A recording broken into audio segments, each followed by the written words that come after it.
Bueno, querido estudiante, recibe una cordial bienvenida y espero que estés deseoso de aprender de una forma muy fácil y muy sencilla un nuevo conocimiento de la biología. Hoy vamos a hablar de un sistema bien especial, bien importante, y es el sistema circulatorio. Aprenderemos qué es el sistema circulatorio, qué funciones desempeña y conoceremos en detalle cómo es el sistema circulatorio en los seres humanos. Primero que todo, ¿qué es el sistema circulatorio? Recordemos que el sistema circulatorio es un sistema de transporte. Se encarga de transportar por todo el cuerpo sustancias que necesita y al mismo tiempo también va a recoger aquellas que no necesita para que luego puedan ser expulsadas. ¿Cuáles son las partes que debe tener un sistema circulatorio?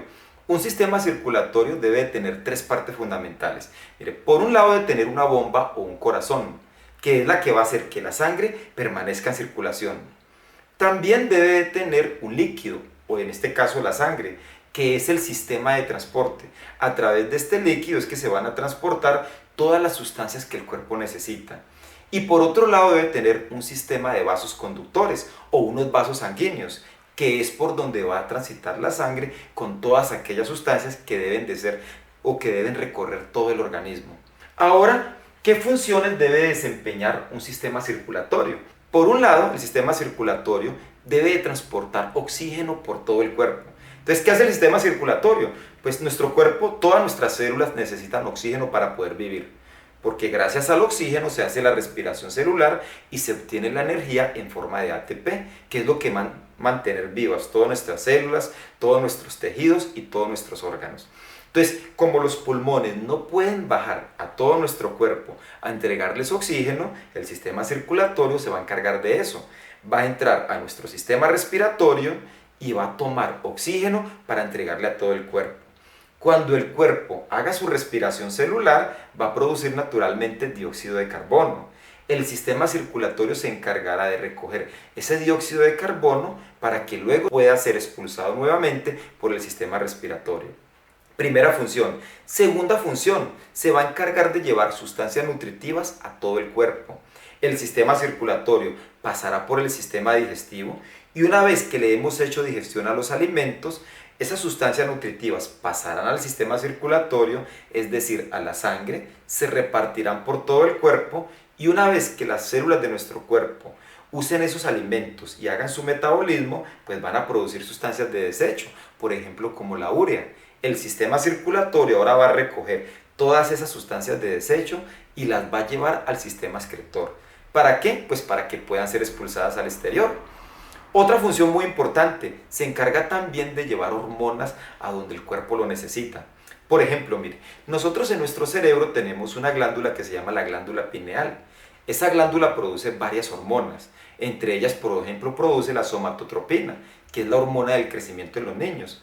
Resulta que la glándula pineal no puede ir a todos los músculos y los huesos a entregar la hormona somatotropina, porque ella siempre va a estar en el cerebro. Entonces, ¿cómo ayuda al sistema circulatorio? Bueno, pues cuando pasa por la glándula pineal, va a tomar esta hormona y la va a llevar a los músculos y a los huesos de los niños. ¿Para qué? Para que estos se alarguen y para que pueda ocurrir el crecimiento. ¿Sí ve lo importante que es el sistema circulatorio? Otra función muy importante del sistema circulatorio, y es que también se encarga de cerrar las heridas, de curar las heridas. Cuando nosotros nos cortamos, es el sistema circulatorio el que se va a encargar por medio de ciertas células, de las que hablaremos ahora, de cerrar la herida, de coagular, para que no nos vamos a desangrar. Y una última función muy importante, el sistema circulatorio contiene unas células que nos van a defender de organismos invasores, de virus, de bacterias, toxinas que pueden hacernos daño. De ahí la importancia de este sistema para nosotros. Bueno, ahora vamos a hablar acerca de cómo es el sistema circulatorio en los seres humanos, para que lo conozcamos bien en detalle. Entonces, mire, primero que todo, el sistema circulatorio en los seres humanos está formado pues por estas tres partes: la sangre, los vasos sanguíneos y el corazón. La sangre va a estar formada por dos partes principales: el plasma sanguíneo y las células sanguíneas. El plasma sanguíneo básicamente está formado por agua, pero dentro del agua que hay en el plasma sanguíneo, que son todos estos espacios, allí nos vamos a encontrar con proteínas, vitaminas, minerales y azúcares, por ejemplo, como la glucosa, que son tan importantes. También encontramos ahí oxígeno, dióxido de carbono y también algunas sustancias de desecho que se producen durante el metabolismo. ¿Cuáles son las células sanguíneas que nosotros tenemos? Las células sanguíneas básicamente son tres: los glóbulos blancos, los glóbulos rojos y las plaquetas. Estas células, recordemos de que todas se forman en la médula ósea de los huesos. Recordemos que la médula ósea es la parte media de los huesos que está vascularizada, y en especial huesos grandes como el de la cadera, por ejemplo, o como el fémur. Ahí se van a producir células sanguíneas. Estas células sanguíneas pueden ser tres. Entonces empecemos hablando de los glóbulos rojos. A los glóbulos rojos, los que usted ve aquí, a estos glóbulos se les conoce también con el nombre de hematíes o eritrocitos. ¿Y cuál es la función principal de ellos? Bueno, cuando ellos ingresan a los pulmones, ¿qué van a hacer ellos? Van a tomar oxígeno de los pulmones. ¿Para qué? Para entregarle ese oxígeno a todas las células del cuerpo. O sea que su función principal es transportar oxígeno. Y cuando el cuerpo utiliza oxígeno, pues produce ¿qué? Dióxido de carbono. Entonces los glóbulos rojos se van a encargar también de recoger ese dióxido de carbono para que luego pueda ser expulsado por medio del sistema respiratorio. Los glóbulos rojos, recordemos algo también, son aproximadamente el 99% de las células sanguíneas que nosotros tenemos. ¿Y cómo es posible que ellos carguen oxígeno? Bueno, ellos pueden cargar oxígeno porque internamente tienen una proteína que recibe el nombre de hemoglobina. Esta proteína en su estructura tiene hierro, y eso hace que esta proteína le dé un color rojo a los glóbulos. Por eso se les llama glóbulos rojos. Y cuando tienen mucho oxígeno, ese rojo se vuelve intenso, se vuelve más brillante. Entonces, los glóbulos rojos tienen esa proteína, y gracias a esa proteína es que nos pueden brindar oxígeno, pueden transportar oxígeno y entregárnoslo. Además, los glóbulos rojos se caracterizan porque tienen una forma bicóncava. ¿A qué se debe eso? A que los glóbulos rojos en algún momento de su vida pierden el núcleo. ¿Para qué lo hacen? Pues para poder tener más hemoglobina y para poder transportar buen oxígeno para nosotros. Qué generosos son los glóbulos rojos, ¿cierto? Los glóbulos blancos, o también conocidos con el nombre de leucocitos, son el 1% de las células sanguíneas que nosotros tenemos, o un poquito menos. Son un poquito menos del 1%. Son más grandes que los glóbulos rojos.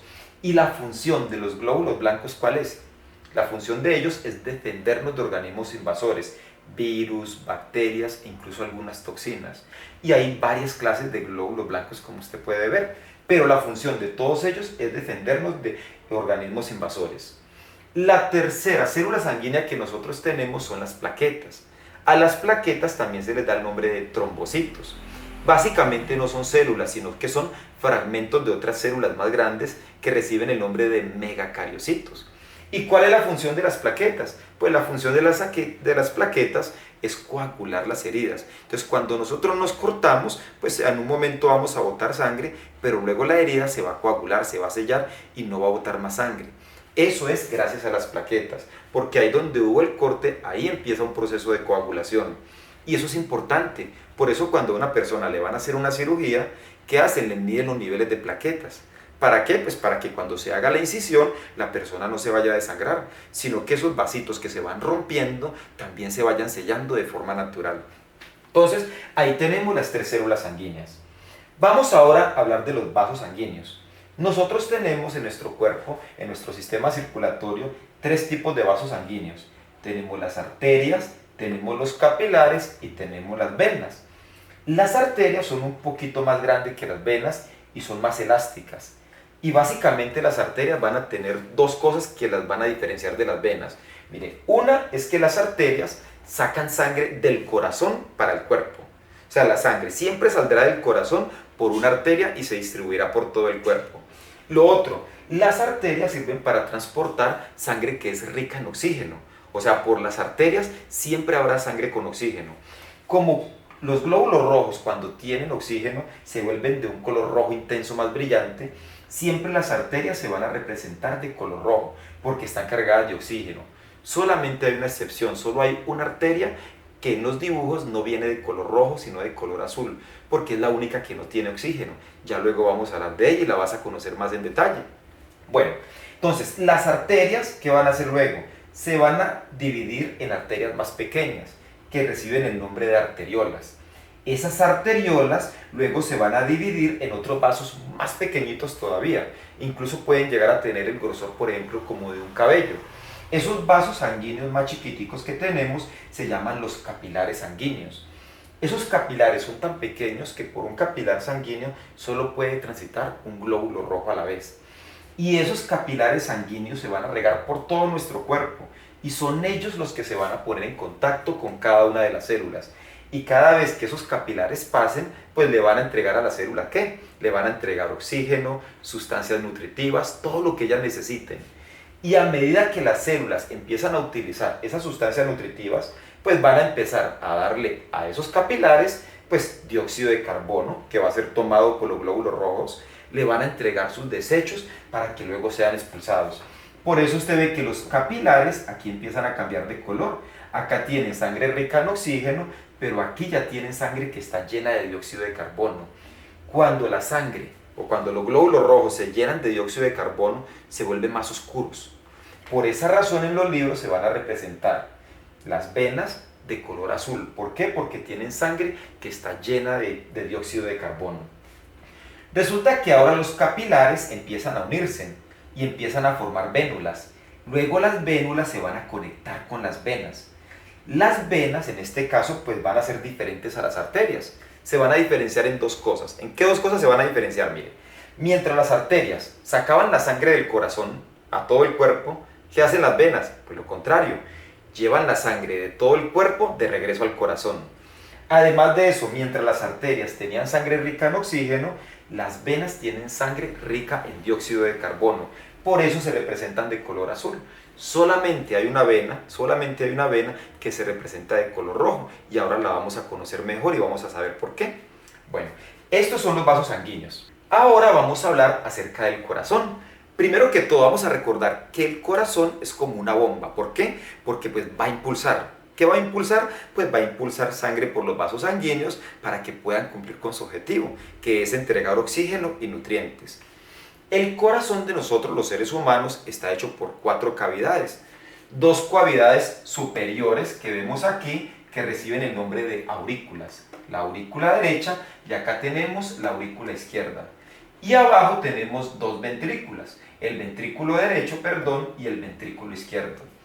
¿Cómo funciona el corazón? Mire, el corazón va a funcionar porque él hace 2 movimientos muy especiales. Uno de ellos se llama el diástole, que es un movimiento en el que el corazón se relaja, y el otro movimiento se llama sístole, que es cuando el corazón se contrae. Entonces tenemos diástole y tenemos sístole. Resulta que cuando el corazón hace diástole, es decir, cuando se relaja, resulta que va a llegar sangre de estas venas que están conectadas a la aurícula derecha. Entonces, mire, resulta que la vena cava inferior va a recoger sangre que está llena de dióxido de carbono. La va a recoger de toda la parte inferior del cuerpo, del corazón para abajo. La vena cava inferior va a recoger toda la sangre que no tiene oxígeno y la va a llegar aquí. ¿Sí nota que por aquí sale? Mientras que la vena cava superior tienen un nombre muy similar. ¿Qué va a hacer? Pues va a recoger sangre que ya no tiene oxígeno, pero que está en la parte superior del cuerpo. Entonces una va a traerle sangre por aquí y la otra sangre por acá. Esa sangre va a ingresar por venas, porque recuerde que la sangre llega al corazón por medio de venas. Y esa sangre, note que viene de color azul, porque es una sangre que ya no tiene oxígeno, solo tiene dióxido de carbono. Luego el corazón va a tener una contracción. Esa fase de contracción se llama sístole. En ese momento la sangre va a ser expulsada. De la aurícula derecha va a pasar a la aurícula izquierda y lo va a hacer a través de una válvula. Esta válvula que usted ve aquí se llama la válvula aurículo-ventricular. O también se le puede llamar en los libros como la válvula tricúspide. Entonces, la sangre va a pasar por ese movimiento de contracción de sístole, va a pasar de la aurícula derecha al ventrículo derecho. Va a pasar en una contracción. En ese mismo momento, en una fracción de segundo, esa misma contracción, ¿qué va a hacer? Va a hacer que esa sangre, que está llena de dióxido de carbono, pase a esta arteria. ¿Sí nota esta arteria? Esta arteria que usted ve aquí, que parece una T, se llama la arteria pulmonar y se va a dividir en 2, en la arteria pulmonar derecha y la arteria pulmonar izquierda. ¿Por qué? Porque cada una se va a introducir en un pulmón, en el derecho, y se va a introducir en el izquierdo.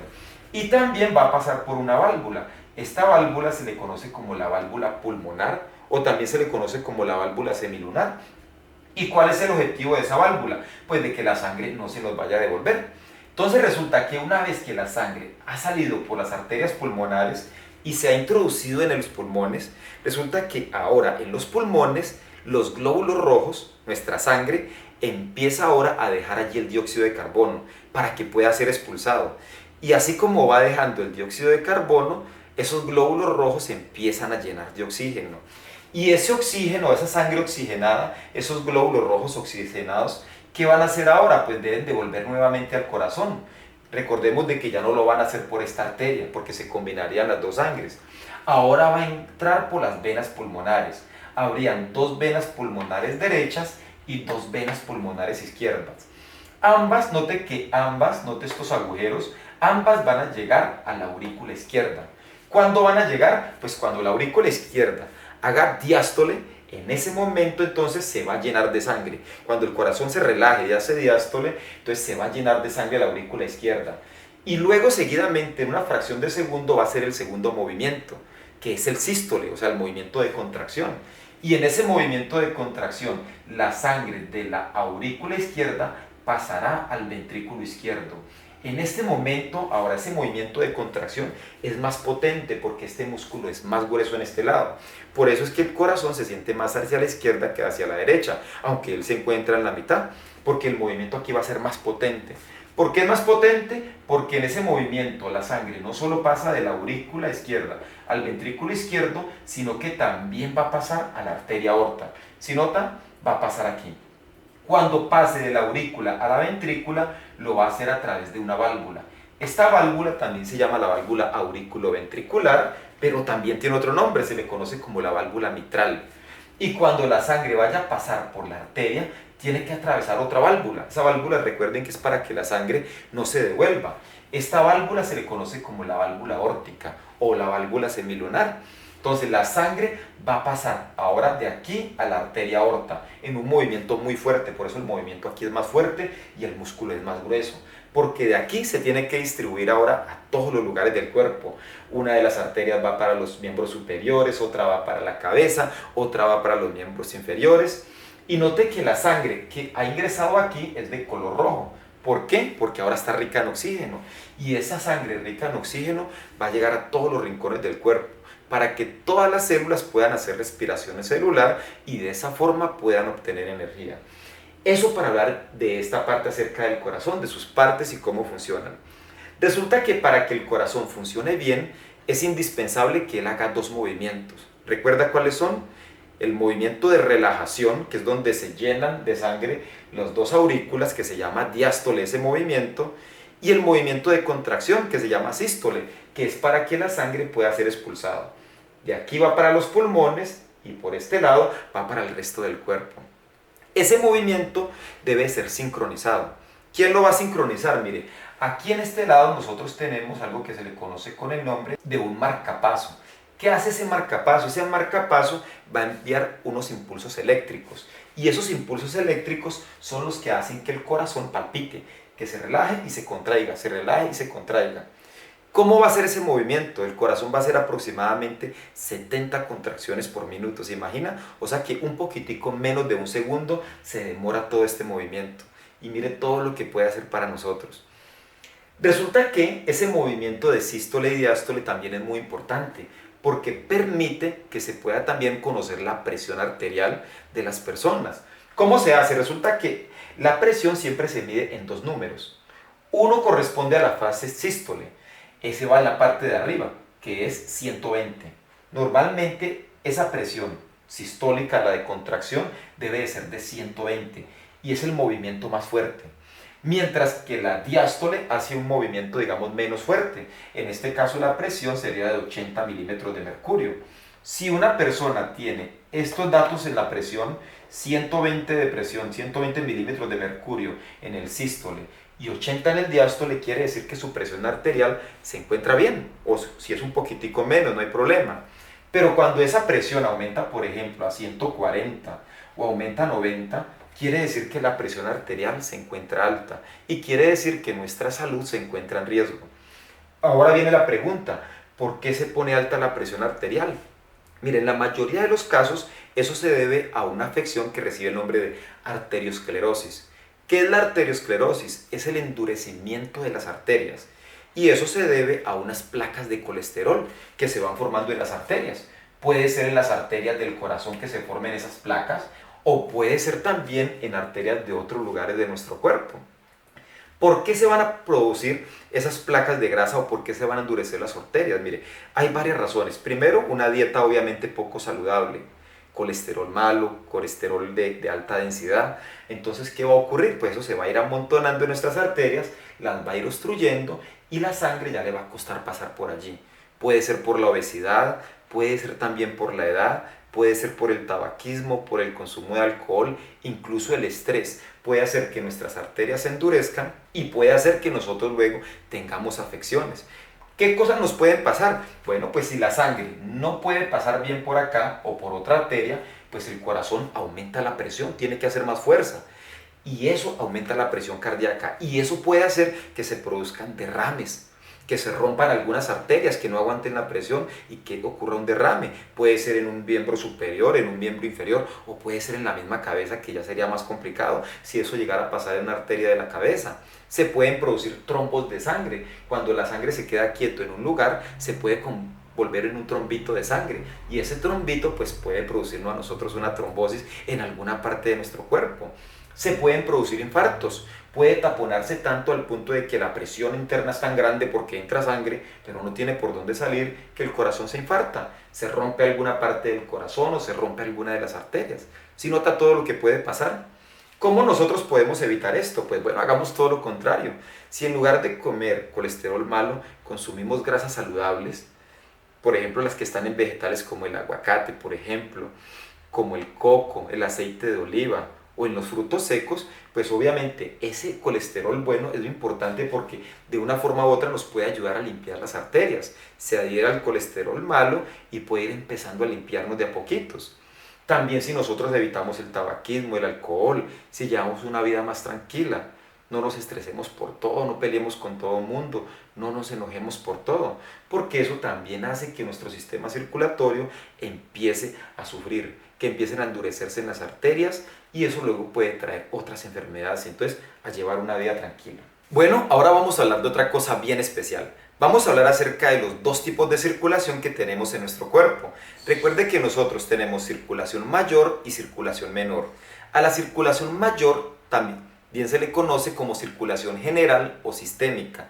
Y recuerde que a la circulación menor también se le conoce como circulación pulmonar. Entonces, mire, vamos a empezar hablando de la circulación menor. La circulación menor es aquella que empieza cuando la sangre llega de la vena cava superior y la vena cava inferior, llega al ventrículo derecho. Una vez que esa sangre llega aquí, recordemos que gracias al movimiento de sístole y diástole va a ser expulsada por las arterias pulmonares. ¿Para qué? Pues para dejar ahí el dióxido de carbono, tomar oxígeno y ahora se devuelve por las venas pulmonares. ¿A dónde va a llegar? Pues va a llegar ahora a la aurícula izquierda.